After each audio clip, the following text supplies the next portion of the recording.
আপনি কি জানেন প্রতিদিন একটি আপেল ডাক্তারকে দূরে রাখতে পারে। আজকে জানবো আপেলের পুষ্টিগুণ এবং স্বাস্থ্য উপকারিতা।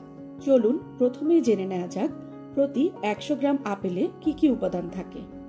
শক্তি মাত্র 52 ক্যালোরি, ফাইবার 2.4 গ্রাম, চিনি প্রাকৃতিক প্রায় 10.4 gram, vitamin C 4.6 milligram, potassium 107 milligram.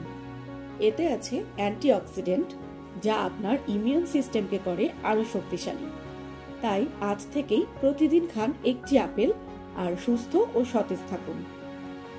এবার জানা যাক আপেল নিয়মিত খেলে কি কি উপকার পাওয়া যাবে। হৃদযন্ত্র ভালো থাকে, ক্যান্সার প্রতিরোধ ও ঝুঁকি কমাতে সাহায্য করে, ডায়াবেটিস নিয়ন্ত্রণেও সাহায্য করে, হজম শক্তি বাড়ে এবং কোষ্ঠকাঠিন্য প্রতিরোধ করে, ওজন নিয়ন্ত্রণে থাকে। আপেলের অ্যান্টিঅক্সিডেন্ট ব্রেনকে সুরক্ষা দেয় ও স্মৃতিশক্তি ভালো রাখে।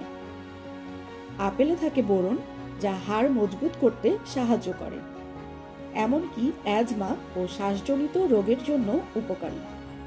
প্রতিদিন একটি আপেল খাওয়া অনেক রোগ প্রতিরোধে প্রাকৃতিক সহায়ক হতে পারে।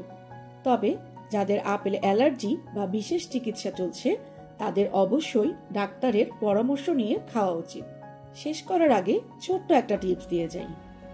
আপেল কিন্তু খোসাসহ খাওয়াই সবচেয়ে উপকারী, কারণ খোসায় প্রচুর ফাইবার ও অ্যান্টিঅক্সিডেন্ট থাকে।